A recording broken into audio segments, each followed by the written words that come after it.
rose petite fée, atterrir accrochée, toute l'immensité, la terre et ses étés, des palettes de couleurs, toutes les odeurs des fleurs, la brise et sa douceur qui frissonnent nos cœurs.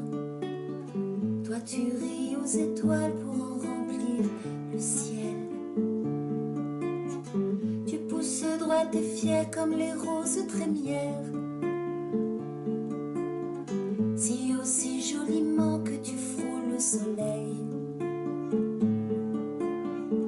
De ces rayons fragiles, tu en fais des bouquets, tu habilles la maison de pétales de lumière. On vient à la Fleur du Petit Prince comme en promenade. Une halte au parking Quillet pour cheminer tranquille jusqu'au magasin de fleurs de Marie Zervos. Marie, bonjour. Vous avez créé votre activité en février 2018. Pouvez-vous nous présenter votre enseigne ? Bonjour, oui, j'ai créé mon enseigne, j'étais monitrice d'équitation. J'ai arrêté parce que j'ai eu 2 enfants que je ne pouvais pas faire voyager mon cheval, mes enfants, partout en Europe. Et je me suis dit, qu'est-ce que je vais faire ? Partant de là, j'ai été à Pôle emploi. L'idée d'être dans les fleurs me convenait parce que je trouve que les fleurs ça vit, ça embellit énormément de choses. Et j'ai décidé de créer mon entreprise.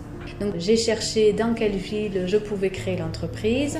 J'ai choisi Lavelanet parce que je pense que Lavelanet peut être développé d'un point de vue économique.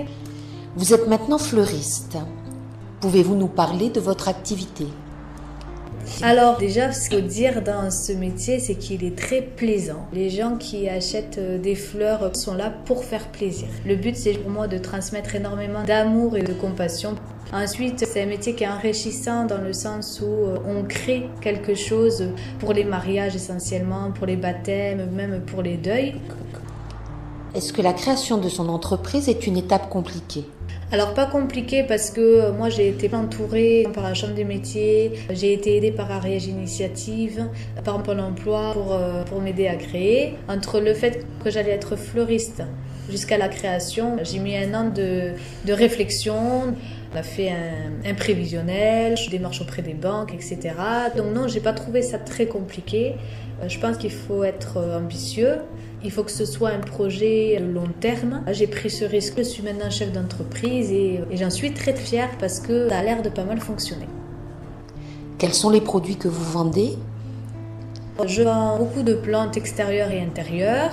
Et ensuite, je fais tout ce qui est bouqueron que je laisse dans mon magasin pour les événements. Et par téléphone ou par Internet, on a des commandes un petit peu plus techniques. On crée sur demande. Quels sont les horaires de votre magasin ? Mardi, je fais 9h30, midi, 14h, 18h, parfois 18h30. Le mercredi, je fais 9h midi. Le jeudi, vendredi, samedi, je fais 9h midi, 14h, 18h ou 18h30 à 19h. Qui sont vos clients ? C'est la population essentiellement de Lavelanet, la mairie, certains commerces, des restaurants qui me font travailler aussi. Et puis après, c'est tout type de clients qui vient acheter un bouquet. Quels services pouvez-vous leur proposer ?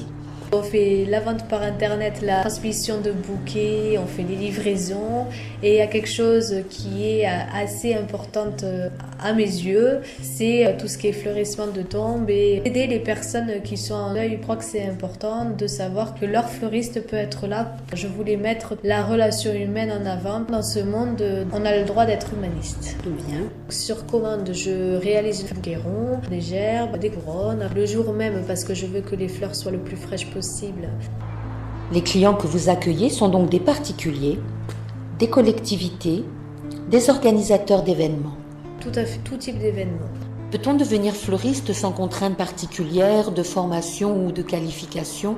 Alors, on a le droit d'être fleuriste sans contrainte. Personnellement, j'avais envie d'avoir un petit peu de technique parce que je voulais pas apprendre sur le tas. J'ai fait 1 semaine chez un fleuriste qui était implanté depuis 12 ans. J'ai énormément appris. Ensuite, je suis partie en formation pour apprendre toutes les plantes qui ont des noms latins un petit peu compliqués. Quelles sont les qualités nécessaires pour être fleuriste ? faut avoir un bon accueil, faut être souriante, chaleureux, faut avoir l'esprit de créativité. Il faut surtout bien comprendre la demande du client. Envisagez-vous d'étendre votre activité? Est-ce que la fleur du Petit Prince se porte bien? Alors la fleur du Petit Prince a l'air de bien se porter, ça va. C'était dans ma réflexion de création d'entreprise. Je suis quelqu'un d'ambitieuse. Plus tard, dans quelques années, cette enseigne grandira. Je souhaite garder la fleur du Petit Prince et l'implanter sur Mirepoix, Pamiers et Foix. Donc créer de l'emploi. À un moment de votre parcours de vie et professionnel, vous avez souhaité changer d'activité. Peut-on dire que créer son entreprise peut être une solution d'inclusion? Oui, je crois que ça peut convenir à tout le monde qui se pose la question. C'est un investissement, c'est pas forcément facile tous les jours. Je trouve, oui, que c'est un avantage, j'ai une satisfaction personnelle. Merci Marie pour votre témoignage et vos mots positifs. Merci.